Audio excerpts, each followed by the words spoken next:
We welcome everybody. We've reconvened our meeting from this morning.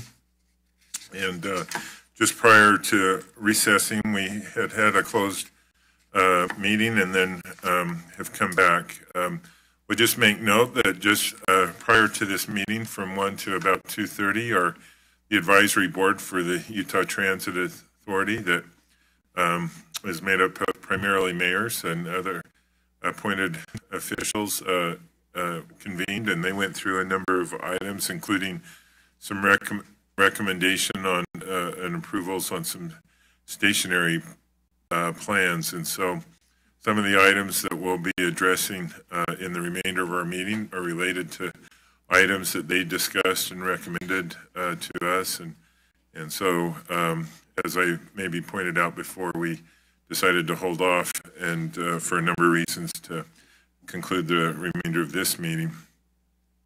Our next item up in our agenda then is item number 13, which is a resolution in regards to approving the Ogden Central Midvale Tract City Center area plans, and have Paul Drake and Kevin Lowe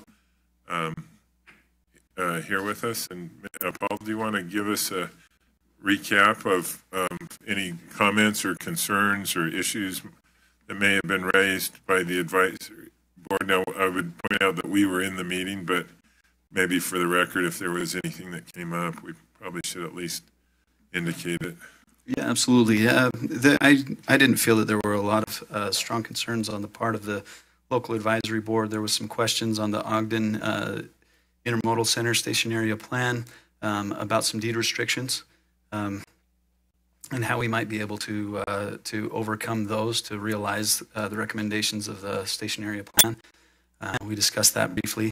There were also some concerns about the general process.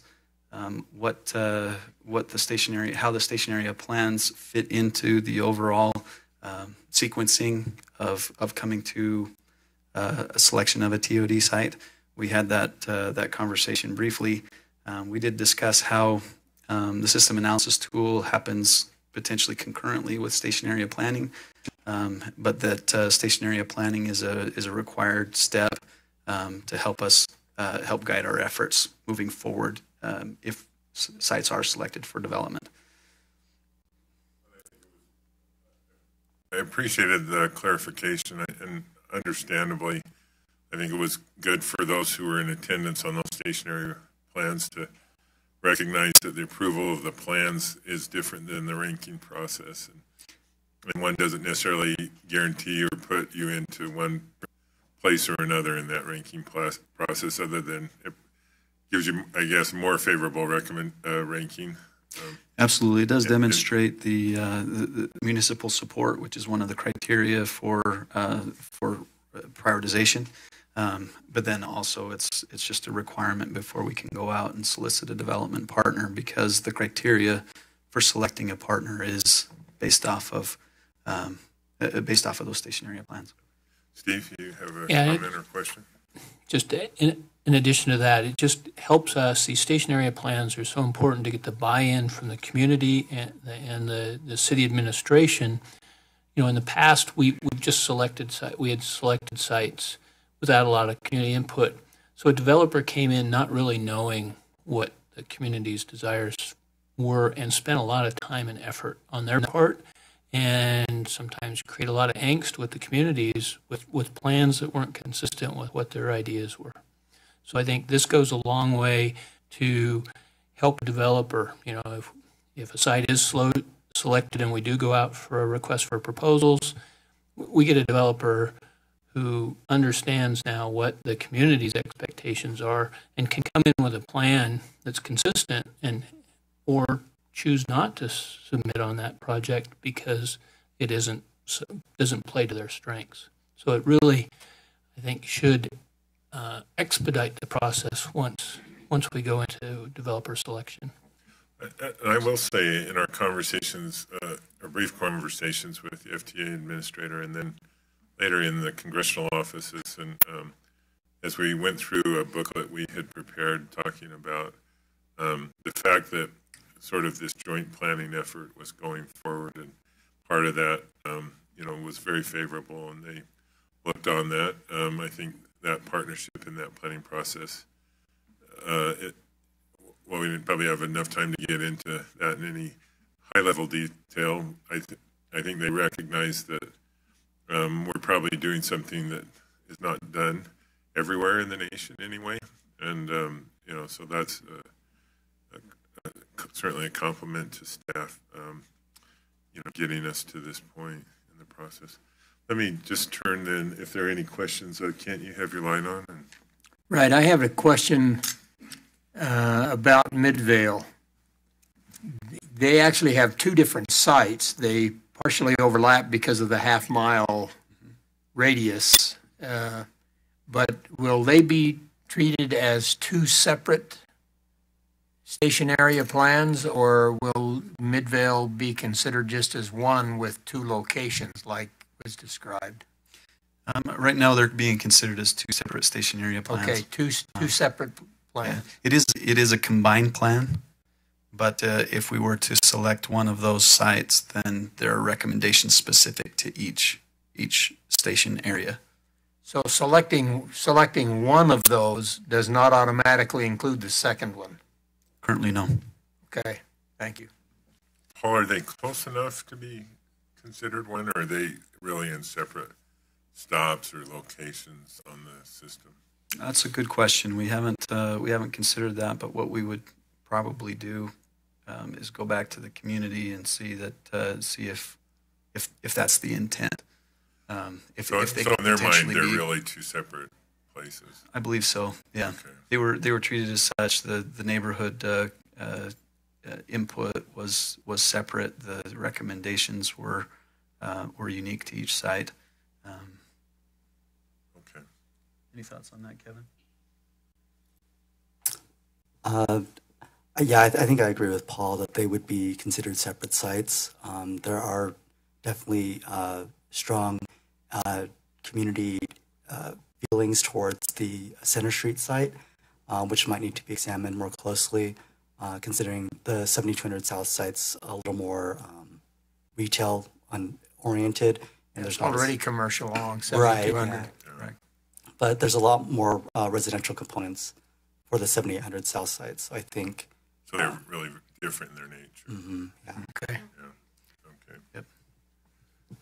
Yep. Beth, did you have a question? Or okay. And Kent, did that satisfy your question? Okay. Anything else, Paul? No. Okay. No, not from us. Thank you. Seeing none, I look to either discussion or a motion on approval of these sites. Given the input that we've had from the advisory board, as well as the explanations that we've received earlier today, I would move approval of the R 2019-03-04 approval for the Ogden Central, Midvale Tracks, and West Jordan City Center Station area plans. I'll second. So I have a motion and a second. Any other discussion? Seeing none, I'll go to roll call. Trustee Millington? Aye. Trustee Holbrook? Aye. Chair Christensen? Aye. It's unanimous. Thank you. All right. Thank you. Thanks, Paul, on that. Thank you. Maybe before you hit 14, let me just say one thing. As part of the ranking of the stationary plans, we intentionally, as a board, after some great work by both staff, not only of UTA, but some of our other partner agencies and our consultants, and coming up with criteria, adopted that criteria, I think, a couple weeks ago, if I remember right, just to sort of keep some independence in that ranking process. Obviously, the ultimate decision falls to us, but we look heavily toward those rankings and where things fall out, and from time to time we may want to tweak those criteria, but we would probably do it before an evaluation process and try to keep those processes as smooth as possible. We're just looking at those rankings today. We would we're not even scheduled to make decisions. That tentatively is at our next week's meeting.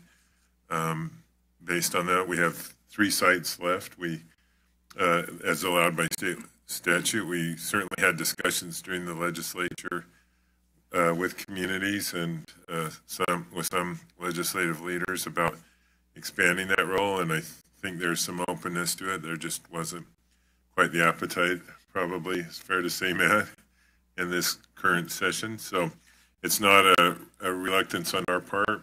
I also would just say, and as I was talking to one of our officials on the advisory board after their meeting, the development process takes a while, and so while our land may be out of play for until that cap is lifted, that doesn't mean other private landholders or the city are inhibited from doing other things, including working with developers on other parcels akin to that plan. The plan is, ideally their land use plan and their guidance in that process, but it gives us a common frame of reference, and where it comes into play is the use of our own land.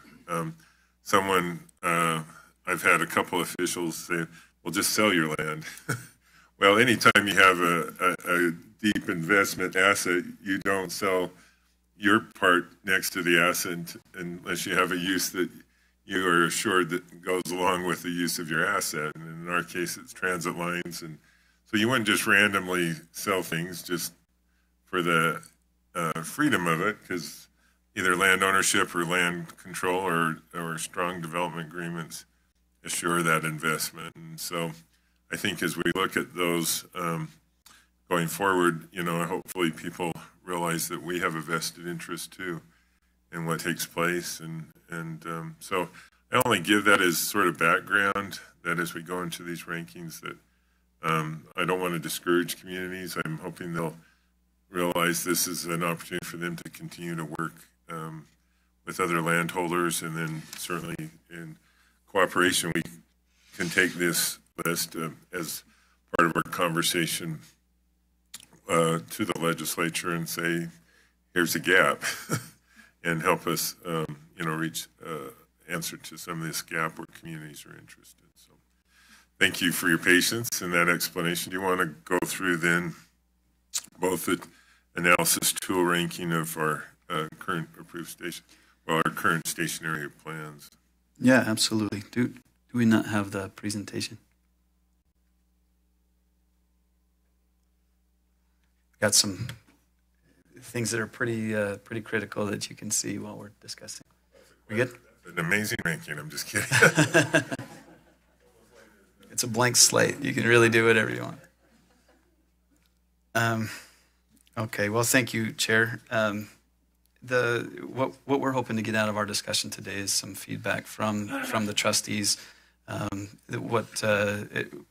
you pointed out, these aren't recommendations yet on what sites to pick. They're just the results of the analysis tool and different ways that they've been interpreted to kind of spur discussion with the trustees and identify your priorities, your objectives, and then hopefully we can come back with recommendations after understanding those priorities and objectives of the board.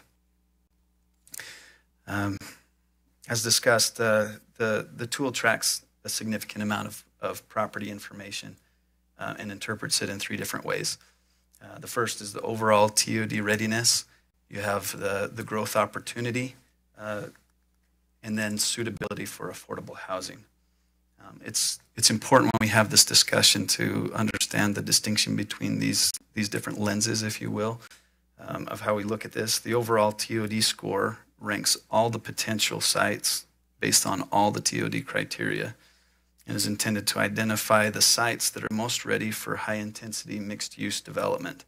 So these were the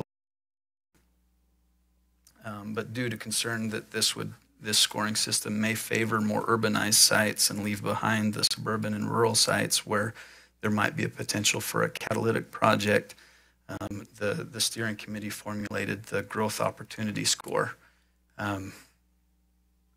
And this one seeks to identify sites that those centered growth patterns haven't exactly formulated just yet, but if there was some catalytic project, then it would help encourage that kind of development within the station area. And then the affordable housing score is meant to augment these other two, augment the overall TOD score and augment the growth opportunity score. So basically, if we would be able to tell if it's a good TOD site, if it's a good growth site, but then also if it's suitable for affordable housing. Those aren't mutually exclusive. Sorry, this is the ranking of the top 10 sites according to the overall criteria. Salt Lake Central Station and North Temple are the first. These are considered together because that's what they were considered in the station area plan, that it would be one district. After that, Ogden Central, Clearfield Station, American Fork Station, Orem Central, Roy Station, Murray Central, West Jordan City Center, Farmington, and Midvale Fort Union. As you can see, all of those have current station area plans. Some of those were completed prior to the current configuration of the board and the current policy. Tell me what obviously we created a process for those approval, or we approved that as part of, how were those plans that sort of pre-asterisk, how were they approved and what process did they go through? The initial concept for the station area plans was that it would be a city-led effort, and so if there was a station area plan in place and acknowledged by the cities, then that would be the guiding plan for future development. Because of the recent legislative changes, the plans need to be approved by the local advisory board, and then adopted by the board of trustees. Therefore, we changed the policy so it would be compliant with that legislation. And then and if I remember right, Provo, while they had a plan, they had already been approved as a TOD site, right? I mean, they're not listed here because of that. They were selected as a TOD site prior to the current policy. But yeah, we did ask that our development partner to hold off while we completed a station area plan, and that plan was approved by the board of trustees. And then, but it will guide future development efforts with that same development partner. Okay, good. Thank you. Sure. Any other questions? Yeah, I've got a question about Murray Central. Mm-hmm. You've got the affordable housing rank. Is that 1 through 1 being the best? Yes. 2, so Murray Central Station shows 2 as affordable housing. I thought because of the contamination in the Murray Central area that housing was almost not desired there. Why is it that they got such a high rank on this? You bring up a good point. In fact, we were going to bring that up. If I can skip ahead to the affordable housing list, this is the top 10 in the ranked according to those affordable housing criteria. Ogden, Murray, Salt Lake Central, every single one of those have some kind of restriction to residential. Ogden, on UTA controlled property, has a deed restriction.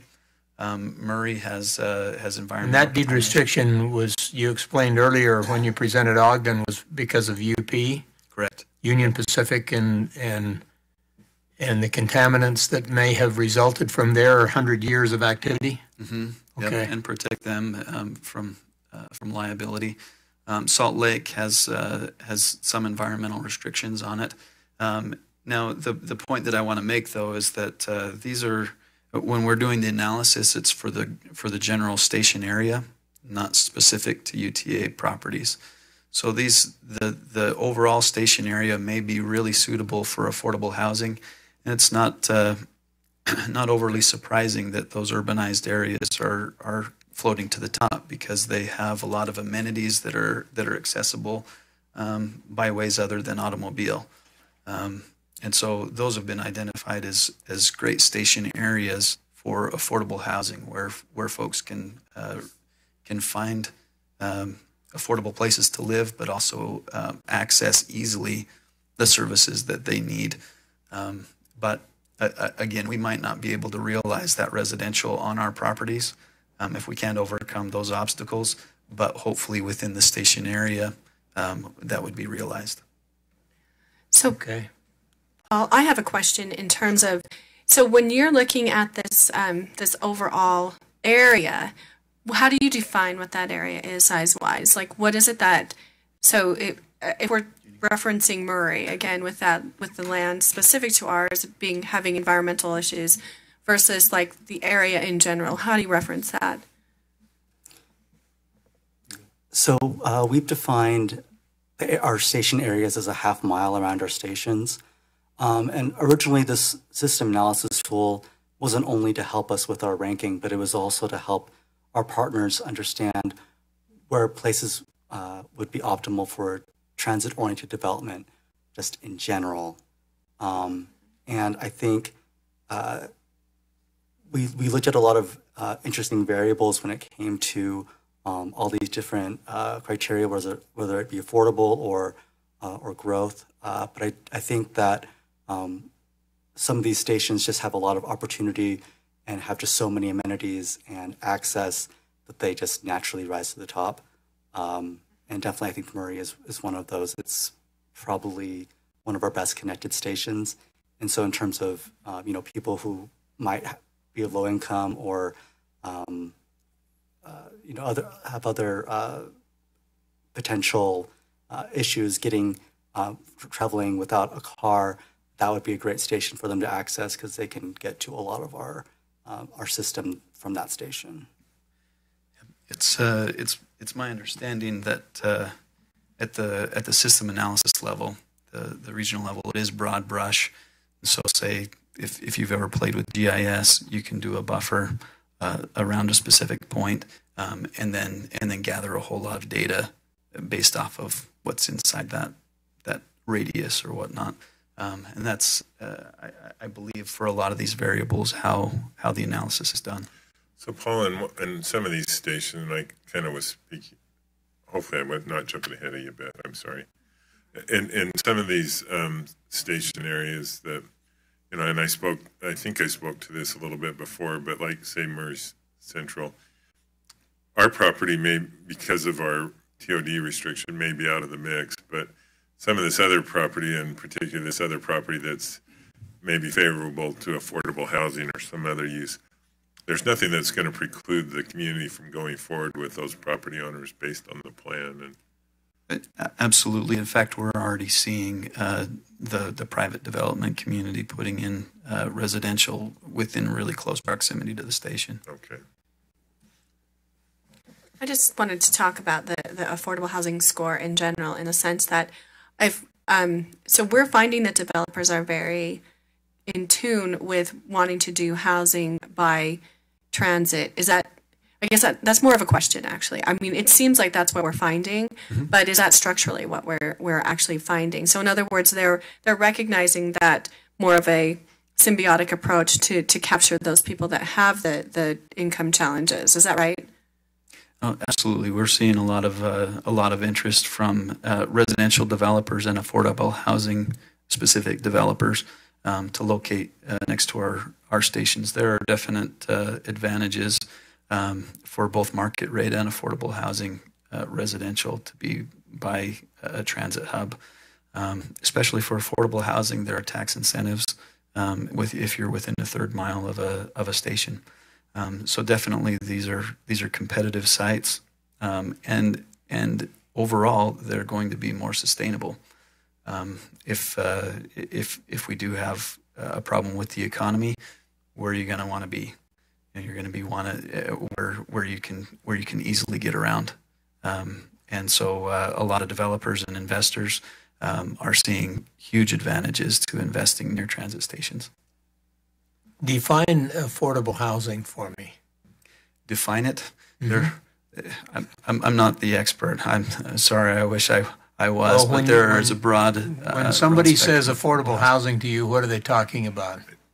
Can I throw? And Please. I don't know if this is in your ranking, but I can just speak from my prior job. HUD considers those that are 80% or below of area median income, and HUD has a table for every sort of metropolitan area.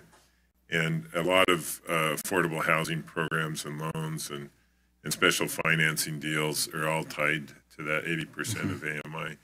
But I don't remember for sure where, but a family of four, and I'm probably off by a few thousand, but it's around $45,000 annual salary. So, it's, I have a daughter who's in her 4th year of teaching school in the Davis School District. She's only single, but if she had a family, she'd probably be in that, close to that 80% of AMI. So there's a lot of employees we probably have in place that fall qualify, in that. Yeah. A lot of municipal employees, especially in the early years, would probably be in that ranking. So it doesn't take a lot to get into the 80% of AMI, but it's the super low, the 50 to 30% that are the real tough. But mostly when affordable housing discussions, you're talking about density, the number of dwelling units per acre. Like the mayor from West Jordan was talking about, their zoning is already 75 units per acre. Now that's multiple family dwellings, that's not individual houses. Is that what we mean by affordable housing around our TOD sites? No, that's not necessarily what we mean about affordable housing, but that is what we would like to see. None of the pictures that I saw about the affordable housing in the station area plans show individual houses. They show large apartment houses or condos or something like that, large units, several stories high, not nearly high enough, but several stories high. They don't show individual homes.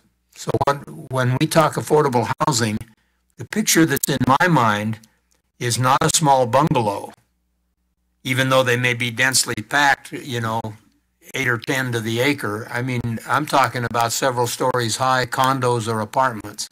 Is that basically what we're talking about when we say affordable housing? That's what's been identified in all of our station area plans and our TOD design guidelines. We set a minimum of 50 units per acre around our stations, and the reason being is that these are going to be development centers as identified in the Wasatch Choice 2040-2050 plan. Right? We want to provide the level of connectivity and accessibility that our transit network provides to the most people possible, and spreading out residential or whatever, be it market rate or affordable housing, doesn't take advantage as much of the public investment that's been made in transit. Okay. I will say too, Kent, and it's really been more of a dilemma of the last 5 or 7 years. Years ago, you could have single family in the affordable housing discussion, but HUD's guidelines generally are about 30% of salary, or maybe it's 33% of your salary can go to housing. And I'm not sure where it is in this last year, but at least 2 years ago, the first-time home buyer, there's only one subdivision in Salt Lake County that had starter homes under 300,000. And none of that would ever fit into that 30% of an 80% or below of AMI. Right. So you have to get to some configuration or a unit that gets your construction cost in there. So where you once could, like when I first took office, you would have little subdivisions of affordable housing projects built by nonprofits, and there's a handful still. Most of them can't pencil anything of that size. Right. And still hit the criteria. Well, and that's the clarification that I was seeking, because if we're going to develop these places around our transit stations, frankly, I don't want a small bungalow. I want 6 or 7 or 8, 10 stories. I want people packed in there so that they use our transit systems. I mean, you know, that's the way it was when we lived in Tokyo. We were pretty high up in the air. Sure. And a square block of buildings, all of us around this station. And that's the kind of the picture that I have, not the individual homes. No, so let me throw one more thing out for you. And that is the fire code won't let you build more than 5 stories of stick construction or wood construction. Right. And without having a concrete pedestal. And I noticed there was a project over on, I think, 4th West, and it had 2 stories of concrete, but just go and count, and you'll see 5 stories of wood. And so that cost change is so substantial. You're generally in the 5 stories. You're in the 5-story. I mean, look at any of those projects, and they can still have an elevator in them, but they're 5 stories. Yeah. I was not aware of that restriction on the wood construction. It just, the cost per unit changes Significantly. Right. So especially in the affordable category, you're probably going to have wood. Yeah. I think that for a long time there's been a lot of discussion on what is the definition of affordable housing and what's housing affordability. And I think that these discussions, like what we're having right now, are really kind of hitting to the core of some of the challenges because people don't always understand what the definitions are. You know, when you talk construction costs and all of those things, it does lead to that discussion of density, but then you're talking about the development costs in and of themselves, right? I think that structurally, what ends up happening because we have limited geography overall, we end up going to scenarios where we do have to go up in height significantly enough that it is, in essence, an apartment building or a condo, some type of unit that can have limited costs on the structure itself for maximum livability, right? Maximum number of units. I think one of the things that has always been discussed, I think when cities are doing their master plans and trying to understand how they want to define areas that haven't been developed, they do look at things like how can I do some single family, some moderate housing, which is your 2 to 3 story walk-ups, right? And then having more density. The ideal, if you will, as I understand it, is to have a little bit of everything to kind of capture everyone. But at the same time, you run back into the density situation again. And so you really want to make sure that, and like you said, we want to maximize our location and access to transit, because hopefully what we are doing with this is making sure that there's, if I'm a married person and I have a family, maybe I only have to have 1 car. And that's, I think, how people are generally looking at it today. So just want to say that comment. Well, the other thing about it is building condos doesn't necessarily mean they're affordable for most people. Yep. I mean, it depends on what you put in those places and the construction quality and all of that. I noticed the significant construction around the North Temple station, their station and West High School. Mm-hmm. There's a number of what appear to be from the outside. Now they're new, so from the outside they would appear, you know, really quite nice. I have no idea what they are. They are. They're very nice. Yeah. Are they affordable houses? No. Not at all. Okay. No, Not for me. But they're dense. Yeah, There's density. Yeah, the density is there, and that's the reason why I'm wondering about this affordable housing. And as we work with the developers, are we really getting affordable housing, or are we getting density? Well, and I wonder about that, especially given SB 34 that was really trying to move us in the direction of affordable housing that may be densely populated, but not lavishly so.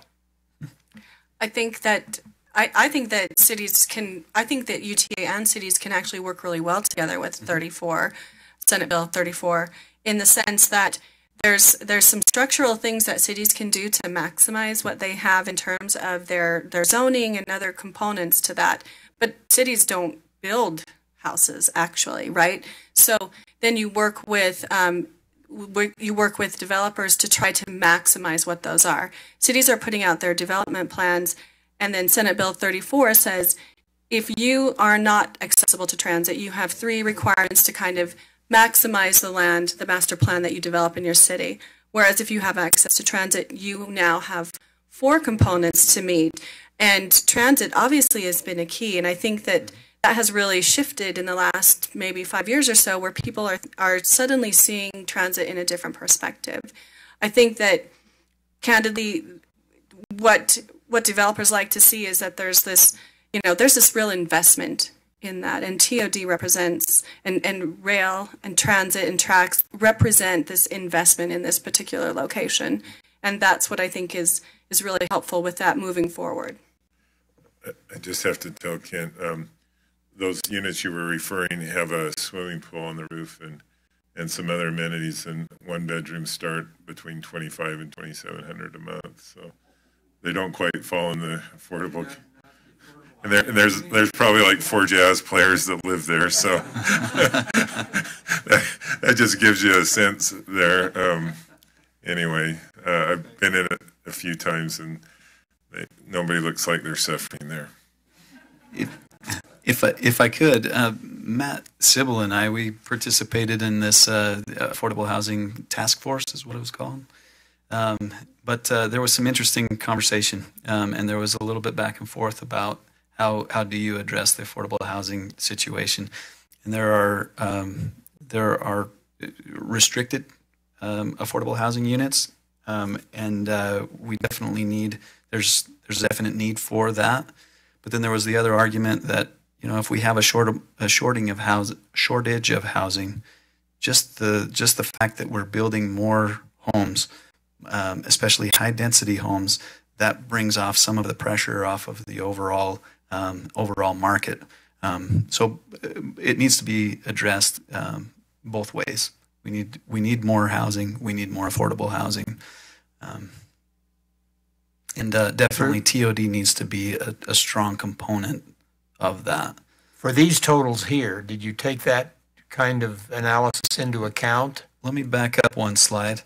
What this score indicates is the suitability for affordable housing based off of some criteria that we were able to track. And what that is municipal support, and that's basically municipal support for centered type growth, TOD development, but also municipal support for affordable housing. Do they have an affordable housing master plan or a moderate income master plan in place, and how good is it? The accessibility, so if we were to encourage affordable housing within the station area, how could these folks get around, and are there the necessary services within that area for those people to meet their day-to-day needs without having to own a car or 2 cars or more? And then the last one, this one is unique to this score that's not in the others, affordable housing need. There's an inverse of the existing affordable housing supply and vulnerability. And now that vulnerability is split into vulnerable communities and vulnerable housing. So I guess the idea is that as housing prices go up, it puts pressure on certain communities, and it puts pressure on housing, so that if somebody is located to an area because that's where they work or where they want their kids to go to school, or there are certain opportunities within that area that make their life possible, if the cost of housing continues to rise, that could potentially force those folks out of those areas where they have met those services, and force them out into an area that might not offer those services, and thus they have to buy a car or 2 cars or whatever in order just to meet their needs. So there's an index that's being tracked by our metropolitan planning organizations that tracks that vulnerability need, and that's what all goes into this. So again, back up, this score shows what is suitable and where there is a need affordable housing, if that makes sense. Sure. We should probably let you get back to your, because I no, this know is we have great. other questions, but and this is a great conversation, but I'm like, we'll let you go through the rest of it. Sure, and jump in. This is supposed to be a discussion. Thank you. I'll get into briefly the criteria for the growth opportunity. As you can see, so back from the overall TOD score, we lost a couple of criteria for the accessibility metric. And that's because, again, the growth opportunity is intended to identify those sites that don't currently have all of those, that centered growth with great accessibility and a lot of amenities already in place. These sites are more the sites where if UTA were to go in there and catalyze that kind of development within our efforts, provide some of that, those amenities, provide better connectivity. That's the intent of this one. This is how the current ranking goes or lays out. We have West Jordan City Center, American Fork, Clearfield, Roy, Historic Sandy Station, Draper Town Center Station, 5600 West, Old Bingham Highway in West Jordan, Kimball's Lane in Draper, Lehigh Frontrunner Station, and Fashion Place West. It's important to note that a lot of these do not have station area plans in place. And again, that's reflective of this tool, like Kevin was saying earlier, is to identify where TOD could happen. And then as a tool to go to those cities and say, hey, you've got a great growth opportunity site. Let's put together a station area plan and see what could happen. And well, not related to this, I mean, we've had even in the airport discussion, the FTA administrator commented about how some of the planning dollars weren't as fully utilized as they could have. But if we were looking to do something more substantial and along the corridor, a lot of these sites might come into a place where maybe with some enhanced funding, communities could go into some kind of stationary planning, right? I mean, absolutely. And when you say they're missing, I know that Clearfield has and American Fork has and West Jordan has, but some of the others, but yet now would be the time to plan them. Yeah.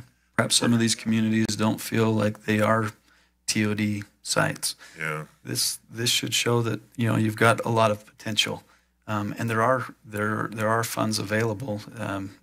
Wasatch Front has their Transit Land Use Connections program where they can find funding for planning. I know Mountain Land Association of Governments has budget, and then we sometimes participate in these plans as do the cities. Well, and as I understand it, legislatively speaking, Matt, the TLC program received another, was it $1 million? Is that correct? Funded from the legislature this past session, which can help for planning. That's right, and that's a statewide pool of resources. But it was, $1 million across the entire state for TLC types of programs.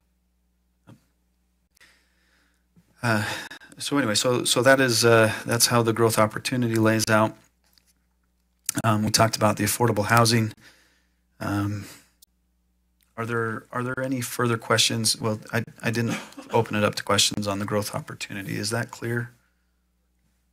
Steve, did you have a comment? Yeah, Paul, maybe you can explain, go back to your flow chart. Notice under municipal support, each of these have an affordable housing component in that. And some of them have it, always under, in these other ones, it's under municipal support. Okay. Right Can you there explain that one? On my right. How that gets, how that, because, we have a separate lens just for affordable housing. So how are those complementary? Is it double counting, or is municipal support kind of you have policies in place to handle it versus the reality of it's the right market for it? Right. So this affordable housing is just more related to how well the city is doing to support affordable housing and how the state views their affordable housing plan. The state a few years back did look through all the city's affordable housing plans and gave them a score as well, which we incorporated into this model. So we're just trying to find a way to say, to reward the cities that have been doing a really good job and showing that they're willing to change their plans and have that structure in place. I actually do have a question, Paul. Sure. Under market strength, where it talks about the mid-term development potential versus long-term development potential, could you maybe define that a little bit, just so that structurally people understand what that distinction could be? So I'll take that again. So midterm, we took some information from travel demand models. These are future population forecasts that the state does. And we looked at a 10-year, like pretty much between now and 10 years out, and we consider that midterm opportunities. And then long-term opportunities would look out and see the potential for jobs or employment out to 2050, 2060, somewhere out there. So, Thank you. Any other questions? Okay.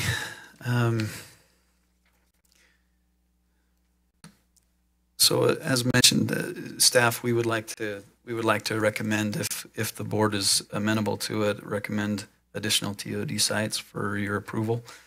And that would be based off of the priorities that you help us understand today. Rankings that we've discussed show one way of, or I guess 3 ways of showing prioritization. We could look at just what are the low-hanging fruit, what is the overall best sites. We could look at these growth opportunity sites. We could look strictly at affordable housing sites, or a mix of any of these criteria. So just as an example, we could come back, if the board so chooses, and provide a ranking of overall sites mixed with some weighting of affordable housing score. So you could say so many % overall, or growth opportunity, and so many % affordable housing. And we could come back with a ranking and recommendations based off of 1, 2, 3 sites, however you would like. Yeah. Does our, and I'm pretty sure I know this answer, but does our prior approved process, it doesn't dictate sort of that selection process, right?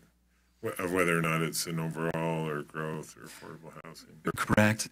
What our requirements are is that the board needs to select sites, but the policy puts this system analysis tool in place so that decision is objective. And as you can see, the criteria that are there are objective, and the ranking helps to interpret that data for your decision. Now it's just a matter of what are the priorities? Do we want to do those strong, quick TOD sites, or do we want to do ones that are catalytic? How important is the affordable housing component to each of those? We would like some feedback from the board in that regard. Is the overall score, the overall TOD score, a composite that takes into account already growth opportunity and affordable housing? That's a good question. No, they're distinct. They are different. Yeah, there's a lot of overlap because some of the criteria are the same, Right. but they're weighted differently. But no, there's no calculation that says growth opportunity is a certain percentage of the overall score. Okay. Yeah. So that way you could do some kind of weighted category like you're suggesting here, where you take X percent of overall TOD and Y percent and Z percent. And You could also toss it select up a couple from the overall list. You could say if we wanted to do some of the overall, we could do some of the growth opportunity. That's again just based off of what the board's priorities are. All right. So we're at a point where, how do we want to? We just want to understand your thoughts. Steve? Just in context for the board, could you describe how you feel there are existing sites? Where would West Jordan, you think that's, how would you classify that kind of a site? Sandy and South Jordan. Yeah, that's a great question. I think our Jordan Valley site would probably score very high, and well before we started, would score very high in a growth opportunity scenario where it was largely undeveloped, and what we're going to do there and what we have done there is going to be catalytic. Where we have, Sandy is probably more developed out. There were a lot of amenities around it, and so it would have scored well under the overall TOD score.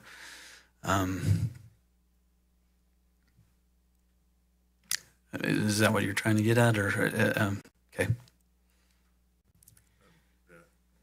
So, as I'm understanding it, if we have a weighted opportunity, then what we're really doing is taking a look at several of these facets and then trying to determine which site really kind of hits all of these categories to the extent that we feel is the primary value or the most valuable. Is that, I just wanted to kind of see if I'm on the same page on that. Yeah, perhaps. I think the way that we've reported the data so far is staff's guess at how the board could look at it. Again, this tool has been in development for quite a while, and before this board was put into place. Though, right?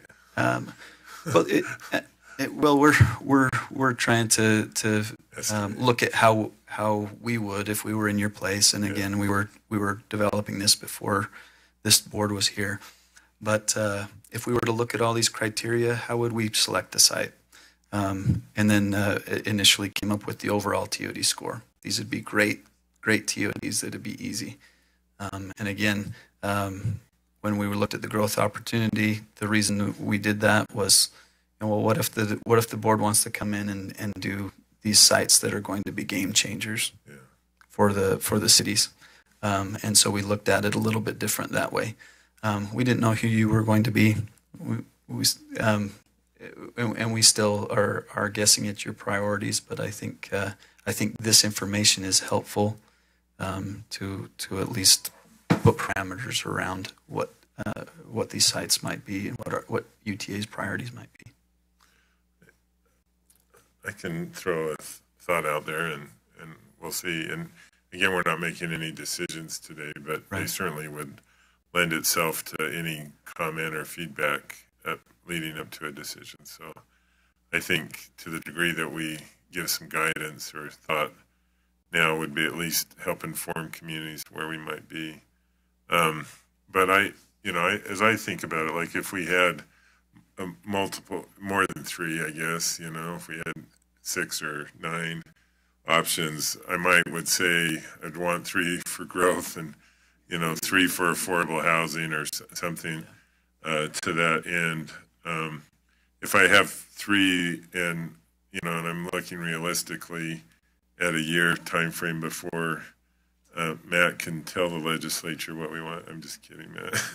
When Matt can beg the legislature what we want, I think what 3 sites would hit most of these things and move forward in a productive way and get into the development process, because it's not necessarily picking. I mean, you are picking one over the other, but you're picking the ones that are likely to move forward sooner than later and take advantage of this window. And so that's where, sort of for me, if I'm understanding it correctly, the overall TOD sort of resonates, just because, if I only have 3 choices, I want 3 projects that will move forward and fortunately there's affordable housing components in those and opportunities. So it's not like I'm saying no to affordable housing. I would love to look at growth opportunities, because I'd love for these to be catalytic down the road, even more so than maybe they are. And so that's why, I think you had a list that were sort of overall TOD. Do you want me to go back to that? You have it handy, just so that I look at some of those. And and those communities, I'm always sarcastic about Salt Lake City because I've lived and breathed it for so long. They're not always the fastest moving body, but they've invested a lot in the infrastructure, and they put a lot into even to our rail lines and augmenting it. And so, they are ready for TOD site, and the market is moving there, and our pieces are critical next to the station kind of things. And so, was I shocked to see them at the top of that list? No.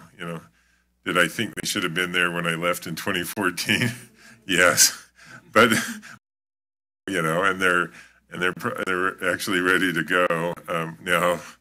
And so, I don't want to hold that over against them. They've put real dollars into their efforts to the tune of millions, and probably are they really ready to move quickly if I think they were selected? I thought I'd heard that in Salt Lake that they were not ready to move quickly. Oh, I think they are. I think okay. Because some of these sites would entail private developers. Well, all the sites would entail private developers coming into it. And again, we're just talking about our piece, but the private development pieces are literally happening now anyway. Yeah. And so I think it's our piece of that puzzle that they're talking. They have a lot of pieces, and I think they're ready to finally get going on their pieces as well. So, but I use that, and I think, for example, Clearfield's number 3 there, and and they've gone through a number of things, but I think they're ready. Mayor Shepherd's expressed interest that their developers interested, or that they have potential developers interested in applying through our process, and they have a large tract of land, and so that's not to say any of the rest in that list aren't, but anyway, that's just some initial thought. And just to add a little bit, this tool is not meant to make the decision for you. We're hoping it's informative for you in your decision-making process, and we hope that you can kind of digest all the station area plans that you've seen, all the information coming out of this model, and just kind of ponder on it a little bit and just decide what might be best for this year or for UTA. Could we get a copy of these slides so that I could look through and see the percentages of? Yeah, absolutely. We'll make that do a available. little comparative study there. I think that this is, thank you. I think this has been really helpful, because I feel like when I'm looking at some of your details in terms of how that structural score is composed, I do feel like the affordable housing component being involved in most of those is really a very valuable piece that I think that as we look at our structure, UTA, we know that we're in the business of transit, but the added value that comes just adjacent to what we do, I think really is going to be really valuable for most all the communities that we serve. And I feel like if we are helping to kind of say, we also, in addition to X city, whichever that city is, support affordable housing and everything that city's doing, I want other cities to see that is of value to us. And I think that this is a really good opportunity for everyone to see, how this can be, how we can work and be, synergistic. So thank you. And I appreciate all of the work on this. And this has really been incredibly helpful, because I think we are in a great place to really help all of our community partners. So thank you. Thank you. Unless there's other questions of staff, we'll obviously contemplate over the course of the week, and if we have questions about, specific rankings, we can certainly, I guess the next point would be communities obviously would like to see sort of how they ranked. So do you send them out? How would they get notified after today? Well, we can make these public. Well, they're public. Yeah. So and Welcome to So, the new so at least the meeting top section. 10 we'll be able to see. Okay. But we do want to have the whole system analysis tool be available Yeah. to the public. So, yeah, I think we should send the rankings out to them so that they're clear. I think unless Kent or Beth feel differently, that we could take action as early as next Wednesday. And that probably would be good to indicate. But they, let them, I'm sure they're going to have questions. You can do what all good managers. You're going to send that out. If you're going to send that out now, keep my cell phone away from. No. We're going to get all kinds of calls between now and next Wednesday. Just give No, them. I was actually thinking that could be really valuable for us really will. to meet with other cities that aren't Have the dialogue. exactly that Absolutely. aren't actually chosen Yeah. or didn't make it for whatever reason that structurally they're like close. And so I actually think that this is incredibly valuable. And when we go out and talk to our community partners and go to city councils and say, hey, here's kind of the latest update. So I'm excited about this, and I think that this is a really great tool that we can use in the future. Yeah, our staff think it is, is happy to work with you if you have communities or if they reach out to us directly. We're happy to do it. Great.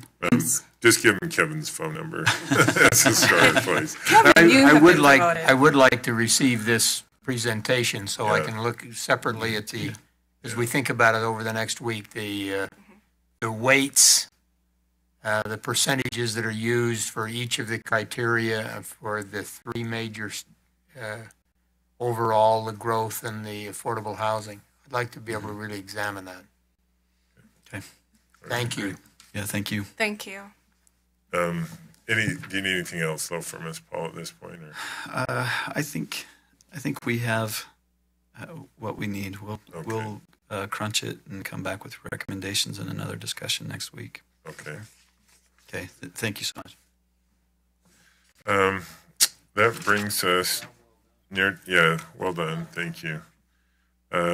Brings us to our other business of our next meeting on March the 27th at 9 a.m. Anything else from board members or Steve? No, but I just want to say thank you to everyone who worked with us today on our long meeting schedule. We really do appreciate all the extra effort, so thank you. Well, with that, I'll entertain a motion for adjournment. So move. Second. All in favor? Aye.